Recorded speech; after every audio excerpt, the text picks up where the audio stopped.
Hi hello welcome back to my YouTube channel. എല്ലാവർക്കും പുതിയൊരു വീഡിയോയിലേക്ക് സ്വാഗതം. അപ്പോൾ ഇന്നൊരു വീഡിയോയിൽ നമ്മൾ കവർ ചെയ്യാൻ പോകുന്നത് ഇതിന് ശേഷം വാട്ട് ഈസ് നെക്സ്റ്റ്, എന്തൊക്കെയാണ് നെക്സ്റ്റ് സ്റ്റെപ്പ്, അതൊക്കെയാണ് നമ്മൾ ഈ ഒരു വീഡിയോയിലൂടെ കവർ ചെയ്യാൻ പോകുന്നത്. ഒരുപാട് ഡൗട്ട്സ് ഇതിനെ പറ്റിയിട്ട് ഇപ്പോഴും കമന്റ് ചെയ്യുന്നുണ്ട്. ഇൻഡെക്സ് മാർക്ക് ആയിക്കോട്ടെ, ഇനി അതും അല്ലെങ്കിൽ വെരിഫിക്കേഷന്റെ പ്രോബ്ലംസ്, അപ്ലോഡ് ചെയ്ത സർട്ടിഫിക്കറ്റ്സിലുള്ള പ്രോബ്ലംസ്, ഇങ്ങനെ ഒരുപാട് കമന്റ്സ് ഉണ്ട്.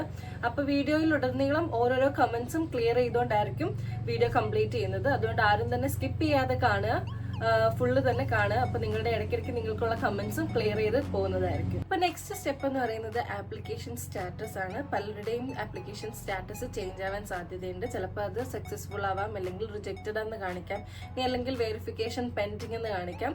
എന്ത് തന്നെയാണെങ്കിലും വിഷമിക്കേണ്ട ആവശ്യമൊന്നുമില്ല. ഒന്നെങ്കിൽ നമ്മൾ അപ്ലോഡ് ചെയ്ത ഡോക്യുമെന്റ്സിൽ എന്തെങ്കിലും പ്രോബ്ലംസ് കാരണം, ഇനി അതല്ലെങ്കിൽ നമ്മളുടെ കാറ്റഗറിയിൽ എന്തെങ്കിലും ക്ലാരിഫിക്കേഷൻ കാരണമൊക്കെ ആയിരിക്കാം അവർ വെരിഫിക്കേഷൻ പെൻഡിങ് എന്നോ അല്ലെങ്കിൽ അൺസക്സസ്ഫുൾ എന്നോ അങ്ങനെ എന്തെങ്കിലും സ്റ്റാറ്റസ് കാണിക്കുക.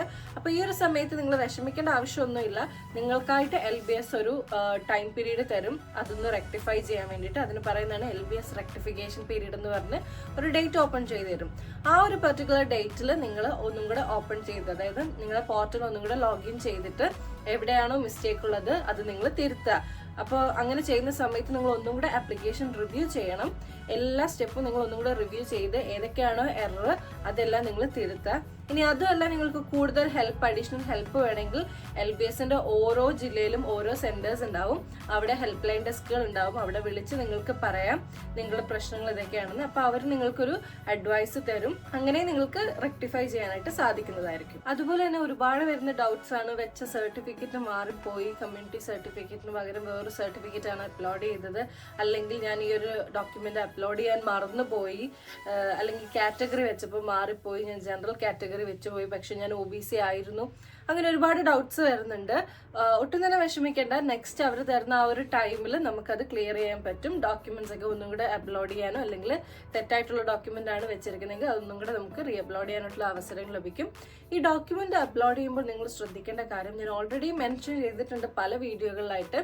അപ് ടു ഡേറ്റ് ആയിട്ട്, അതായത് ഓരോ ഡോക്യുമെന്റ്സിനും ഓരോ ഇയർ വാലിഡിറ്റി ആണുള്ളത്. അപ്പൊ അവർ പറഞ്ഞിരിക്കുന്ന ആ ഒരു വാലിഡിറ്റിയിലുള്ള ഡോക്യുമെന്റ്സ് മാത്രം അപ്ലോഡ് ചെയ്യുക. ഡോക്യുമെന്റ്സിന്റെ വാലിഡിറ്റി കഴിഞ്ഞിട്ടുള്ള ഒരു സർട്ടിഫിക്കറ്റ് ആണ് നിങ്ങൾ അപ്ലോഡ് ചെയ്യുന്നതെങ്കിൽ റിജക്റ്റ് ആവാൻ സാധ്യതയുണ്ട്. അപ്പൊ നിങ്ങൾ മേക്ക് ഷുവർ ചെയ്യണം നിങ്ങൾ വെക്കുന്ന എല്ലാ ഡോക്യുമെന്റ്സും അപ് ടു ഡേറ്റ് ആയിരിക്കണം. എങ്കിൽ മാത്രമേ ഈ ഒരു പ്രോസസ്, ഈ ഒരു ആപ്ലിക്കേഷൻ സ്റ്റാറ്റസ് കംപ്ലീറ്റ് ആയിട്ട് കാണുകയുള്ളൂ. മറ്റൊരു ഇമ്പോർട്ടന്റ് ആയിട്ടുള്ള ഡൗട്ട് എന്ന് പറയുന്നത്, ഒത്തിരി പേര് ചോദിക്കുന്നുണ്ട് ഇംപ്രൂവ്മെന്റ് എക്സാം എഴുതി കഴിഞ്ഞാൽ ആ ഒരു മാർക്ക് കൗണ്ട് ചെയ്യോ, ഇനി അതും അല്ലെങ്കിൽ സേ എക്സാം എഴുതി കഴിഞ്ഞ് കഴിഞ്ഞാൽ അത് ഇതിലേക്ക് പരിഗണിക്കുമെന്ന് ഒരുപാട് പേര് ചോദിക്കുന്നുണ്ട്. ഇപ്പൊ LBSന്റെ കാര്യം പറയാനാണെങ്കിൽ +2ന്റെ, അതായത് കേരള സിലബസ് +2ന്റെ റിസൾട്ട് വരുന്നതിന് മുമ്പ് തന്നെ LBSന്റെ ആപ്ലിക്കേഷൻ സ്റ്റാർട്ട് ചെയ്തിരുന്നു. ഒരു 2 വീക്സ് ബിഫോർ തന്നെ സ്റ്റാർട്ട് ചെയ്തിരുന്നു. അപ്പൊ നിങ്ങളിപ്പോ ഇംപ്രൂവ്മെന്റ് എക്സാം എഴുതാൻ പോവുകയാണെങ്കിൽ അതിന്റെ റിസൾട്ട് വരാൻ ഒരുപാട് ലേറ്റ് ആവും. കാരണം ഇപ്പൊ already first step of LBS complete ആയിരിക്കുന്നു. ഇനി നെക്സ്റ്റ് സ്റ്റെപ്പ് എന്ന് പറയുന്നത് റാങ്ക് ലിസ്റ്റും ഓപ്ഷൻ രജിസ്ട്രേഷനും ഒക്കെയാണ്. അപ്പൊ ആ ഒരു ടൈമില് മുന്നേ ആയിട്ട് തന്നെ ഇംപ്രൂവ്മെന്റിന്റെ റിസൾട്ട് വരുവാണെങ്കിൽ മാത്രമേ അത് യൂസ്ഫുൾ ആവുകയുള്ളൂ. അതിനുശേഷമാണ് ഇംപ്രൂവ്മെന്റ് എക്സാമിന്റെ റിസൾട്ട് വരുന്നതെങ്കിൽ അത് ഇതിലേക്ക് ആഡ് ചെയ്യാൻ പറ്റുണ്ടാവില്ല. പക്ഷെ എന്നാലും വിഷമിക്കേണ്ട ആവശ്യമില്ല. മാനേജ്മെന്റ് സീറ്റുകളുടെ അലോട്ട്മെന്റ് ആയിട്ടുള്ള PNC മാർക്കാണെങ്കിലും AMCS FNC ആണെങ്കിലും ഇതുവരെ ഒരു ഡേറ്റും പുറത്തേക്ക് വിട്ടിട്ടില്ല. അവരുടെ ആപ്ലിക്കേഷൻ സ്റ്റാർട്ട് ആയിട്ടില്ല. അപ്പൊ നിങ്ങൾ ഇംപ്രൂവ്മെന്റ് എക്സാം എഴുതുകയാണെങ്കിൽ അതൊരു പക്ഷെ അതിന് യൂസ്ഫുൾ ആയിരിക്കും. അതുകൊണ്ട് നിങ്ങൾ അതോർത്ത് വിഷമിക്കേണ്ട ആവശ്യമില്ല. LBS അല്ലെങ്കിൽ മറ്റൊരു ഓപ്ഷനിലേക്ക് നമുക്ക് ആ മാർക്ക് യൂസ് ചെയ്യാനായിട്ട് സാധിക്കും. ഇനി അതല്ല, വരും ദിവസങ്ങളിൽ LBS തന്നെ നമ്മൾക്കായിട്ടൊരു അവസരം തരുകയാണ്, ഇംപ്രൂവ്മെന്റ് അല്ലെങ്കിൽ സേയുടെ എക്സാം മാർക്ക് ആഡ് ചെയ്യാൻ നിങ്ങൾക്കൊരു ഓപ്പർച്യൂണിറ്റി തരുമോ എന്ന് പോലും നമുക്ക് പറയാൻ പറ്റില്ല. അങ്ങനെ തരുവാണെങ്കിൽ അവരൊരു പെർട്ടിക്കുലർ ഡേറ്റിൽ അവർ അഗൈൻ ഓപ്പൺ ചെയ്യും. അപ്പൊ നമുക്ക് മാർക്ക് ഒന്നും കൂടെ അപ്ലോഡ് ചെയ്യാൻ പറ്റും. ഇതൊരു ഉറപ്പില്ലാത്ത കാര്യമാണ്, ഇത് ജസ്റ്റ് ഞാൻ പറയുന്നതാണ്. അങ്ങനെ ഒരു അവസരം കിട്ടുവാണെങ്കിൽ അത് നമുക്ക് യൂസ്ഫുൾ ആയിരിക്കും. അതുകൊണ്ട് നമുക്കൊന്നും പറയാൻ പറ്റില്ല. ഇപ്പോൾ നിലവിലത്തെ ഒരു സ്ഥിതി പ്രകാരം നമുക്ക് ആ ഒരു ഇംപ്രൂവ്മെന്റിന്റെ മാർക്ക് മറ്റുള്ള അലോട്ട്മെന്റിലേക്ക് പരിഗണിക്കാവുന്നതാണ്. ആപ്ലിക്കേഷൻ സ്റ്റാറ്റസ് വന്നതിന് ശേഷം കറക്ഷൻ വിൻഡോ ഓപ്പൺ ആയി. കറക്ഷൻ ടൈമിൽ വേറൊരു കാര്യം ശ്രദ്ധിക്കേണ്ടത് മാർക്കാണ്. നിങ്ങൾ എൻ്റർ ചെയ്ത മാർക്ക് ഒന്നും കൂടെ നിങ്ങൾ റീചെക്ക് ചെയ്യണം. കാരണം നമ്മൾ വരുത്തുന്ന ഓരോ മിസ്റ്റേക്കും, അതായത് ഓരോ പോയിന്റ് ഓഫ് മാർക്കും അവർ കൗണ്ട് ചെയ്യുന്നതായിരിക്കും. അതിനെ ബേസ് ചെയ്ത് മാത്രമായിരിക്കും വരുന്ന ദിവസങ്ങളിൽ പബ്ലിഷ് ചെയ്യുന്ന റാങ്ക് ലിസ്റ്റ്. അപ്പൊ അത് നിങ്ങൾ പ്രത്യേകം ഒന്നും കൂടെ റീചെക്ക് ചെയ്യണം. അപ്പൊ അതിനുശേഷം വരുന്ന ഒരു സ്റ്റെപ്പ് റാങ്ക് ലിസ്റ്റ് പബ്ലിഷ് ചെയ്യാനുള്ളതാണ്. ഈ ഒരു കാര്യത്തിൽ പറയാനുള്ളത്, നിങ്ങളുടെ റാങ്ക് ലിസ്റ്റ് ആണ് ഏറ്റവും ഇമ്പോർട്ടന്റ്. ഇപ്പോഴും പലരും ചോദിക്കുന്നുണ്ട് ഇൻഡെക്സ് മാർക്ക് ഇത്ര ഉണ്ടെങ്കിൽ കോളേജിൽ അഡ്മിഷൻ കിട്ടുമോ, അല്ലെങ്കിൽ ഗവൺമെന്റ് കിട്ടോ പ്രൈവറ്റ് കിട്ടോ എന്ന് ഇപ്പോഴും ഒരുപാട് പേര് വീഡിയോയുടെ താഴെ കമന്റ് ചെയ്യുന്നുണ്ട്. ഓൾറെഡി ഇതിനെ എക്സ്പ്ലെയിൻ ചെയ്ത ഒരുപാട് വീഡിയോസ് ഓൾറെഡി ഞാൻ ചെയ്ത് കഴിഞ്ഞു. നിങ്ങൾ അതും കൂടെ ഒന്ന് ജസ്റ്റ് റെഫർ ചെയ്യുക. ഇനി അതല്ല എന്നുണ്ടെങ്കിൽ ഇൻഡെക്സ് മാർക്ക് എന്ന് പറയുമ്പോൾ ഒരേ മാർക്ക് നിന്ന് ഒരുപാട് കാൻഡിഡേറ്റ്സിന് ഉണ്ടായിരിക്കും. ഉദാഹരണം ഇപ്പോൾ 300 ഔട്ട് ഓഫ് 300 ആണെങ്കിൽ ഒരുപാട് കാൻഡിഡേറ്റ്സ് അതേ മാർക്ക് ഉണ്ടാവും. 298 ആണെങ്കിൽ അതും ഒരുപാട് പേരുണ്ടാവും.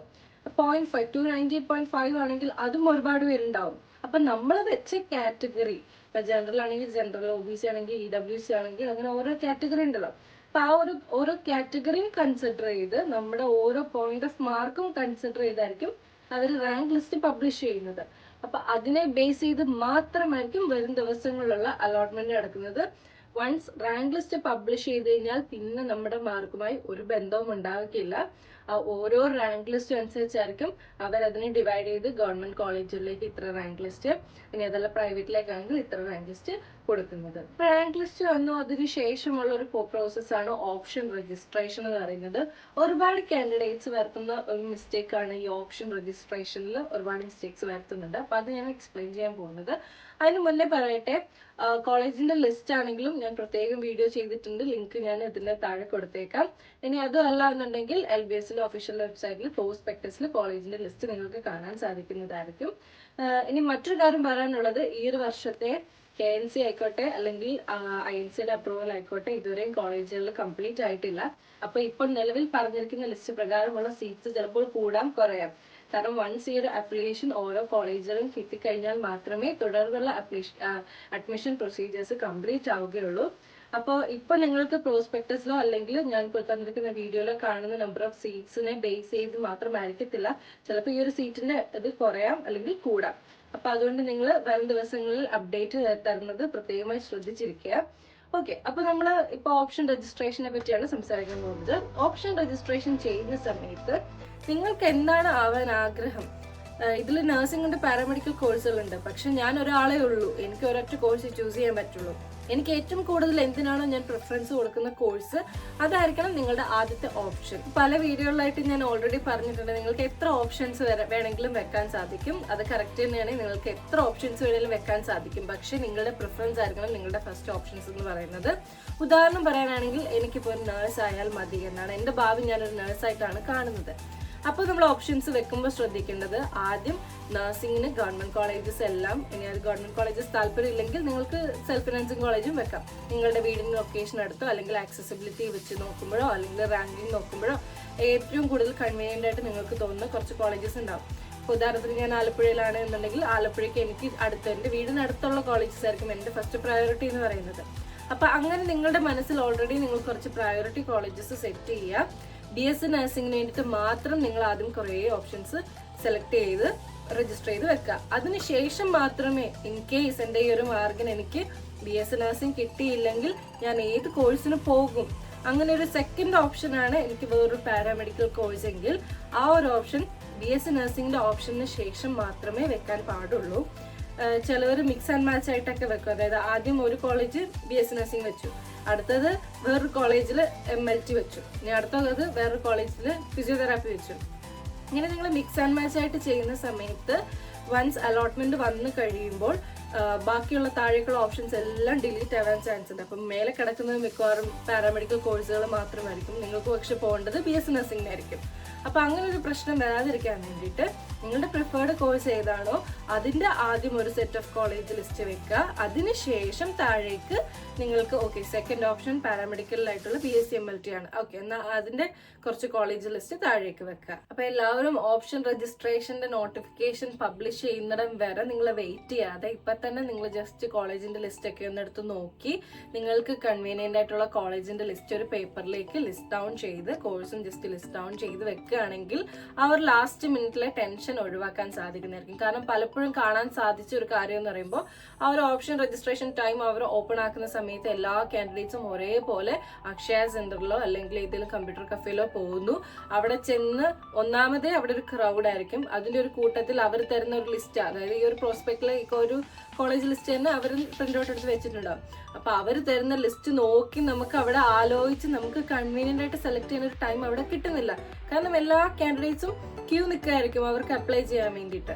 അപ്പൊ നമ്മൾ അപ്പൊ കാണുന്ന ആ ഒരു രീതിയിൽ ഒരു 3-4 കോളേജ് പെട്ടെന്ന് സെലക്ട് ചെയ്ത് നമ്മളത് നോക്കുക പോലും ഉണ്ടാവില്ല. കോളേജിൽ എവിടെയാണ് അല്ലെങ്കിൽ എത്ര ദൂരമുണ്ട് അതൊന്നും നോക്കാതെ തന്നെ കുറെ കോളേജിന്റെ ലിസ്റ്റ് സെലക്ട് ചെയ്യുന്നു, നമ്മൾ അത് ഓപ്ഷൻ രജിസ്റ്റർ ചെയ്തിട്ട് വീട്ടിൽ പോകുന്നു.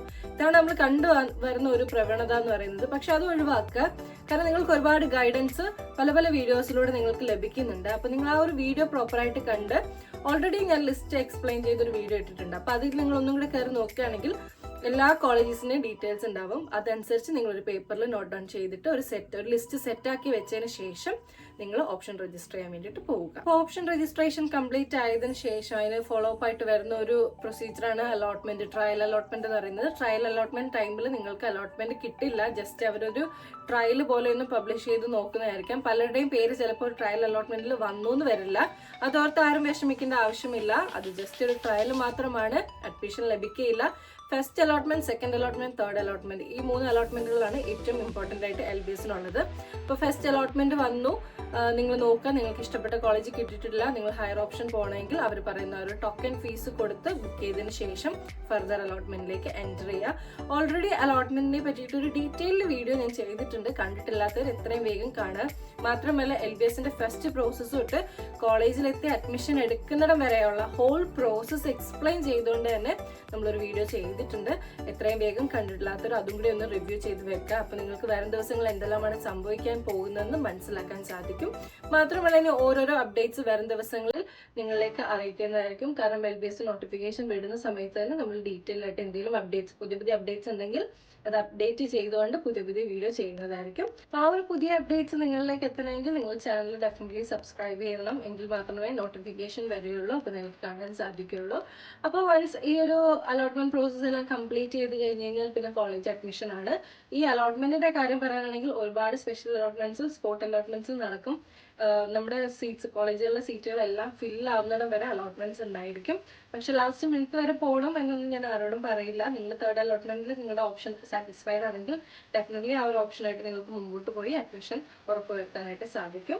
അപ്പോൾ വരും ദിവസങ്ങളിൽ അപ്ഡേറ്റഡ് വീഡിയോസ് എല്ലാവരിലേക്കും എത്തുന്നതായിരിക്കും. ഈ ഒരു വീഡിയോ എല്ലാവർക്കും ഇഷ്ടപ്പെട്ടിട്ടുണ്ടെങ്കിൽ ഡെഫിനറ്റ്ലി ലൈക്ക് ചെയ്യണം. ചാനൽ ഇതുവരെ സബ്സ്ക്രൈബ് ചെയ്തിട്ടില്ലാത്തവരെ എത്രയും വേഗം സബ്സ്ക്രൈബ് ചെയ്ത് ബെൽ ബട്ടൺ ഓപ്പൺ ചെയ്ത് വെക്കുക. ഇനിയും എന്തെങ്കിലും കമന്റ്സ് ഉണ്ടെങ്കിൽ ഡെഫിനറ്റ്ലി നിങ്ങൾ കമന്റ് ചെയ്യുക. അതിന് ക്ലാരിഫൈ ചെയ്ത് വരും ദിവസങ്ങളിൽ വീഡിയോ ചെയ്യുന്നതായിരിക്കും. മാത്രമല്ല പുതിയ അപ്ഡേറ്റ്സും കൂടെ ഇൻക്ലൂഡ് ചെയ്തിട്ടായിരിക്കും വീഡിയോസ് വരുന്നത്. അപ്പോൾ മറ്റൊരു വീഡിയോയുമായി കാണുന്നത് വരെ എല്ലാവർക്കും ബൈ.